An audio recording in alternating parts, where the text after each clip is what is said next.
Nature's candy. Strawberries are so amazing for little ones because of their bright color, strong smell, easy texture. They are easily one of the first foods you can introduce to a child when starting solids because they have such a soft, mushy texture. They're also just so deliciously sweet that just about every child is going to go for them. Their bright color makes them incredibly easy for little hands to spot and find all on their own. So contrary to say peas or carrots, which are below the soil, strawberries are very easy for little ones to harvest. So as a first crop, they're a lot of fun for kids. And even if you can't spot them, oftentimes when they're sitting in the sunshine, their smell is just so strong and so enticing that little ones can use their nose to spot the crop and then use their eyes from there. They are so easy to grow. They will take over if allowed.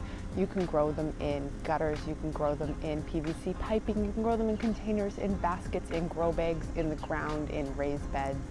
Like you name it, strawberries will take to it. They have a very shallow root system and they also propagate very quickly. So even if you start with just a few, your first year you may not get a lot of crops, but in future years you're going to get more and more and more strawberries. Now, one thing to keep in mind if you do choose to go ahead and put strawberries in your garden is there are two different types of strawberries. There is what would be called June-bearing strawberries. So if you ever go to a strawberry field and do strawberry picking with the family, which is an amazing alternative if you can't grow them yourself, an awesome activity for kids that's going to be able to stimulate every single sense out there. June-bearing ones all come ripe at about the same time. And this works really great if you want to do any preserving. So if you want to make frozen berries or jams, jellies, cakes, and you need quite a bit all at the same time, June-bearing is the berry for you. Otherwise, what we grow here is ever-bearing. Those will end up producing a few berries throughout the entire growing season. They'll typically have a bit of a dormant phase when the heat of July is in, but then they will start back up again towards the end of the summer. And this affords for a few nice little easy snacks. So when my daughter is out here playing on her own in her kiddie pool, she'll pop over, she'll pick a few strawberries of her own.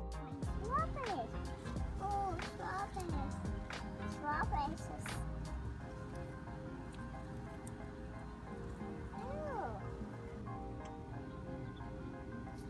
And it's just enough just for a nice little tasty treat for her, but we're not going to be having a whole crop coming on that we have to then deal with.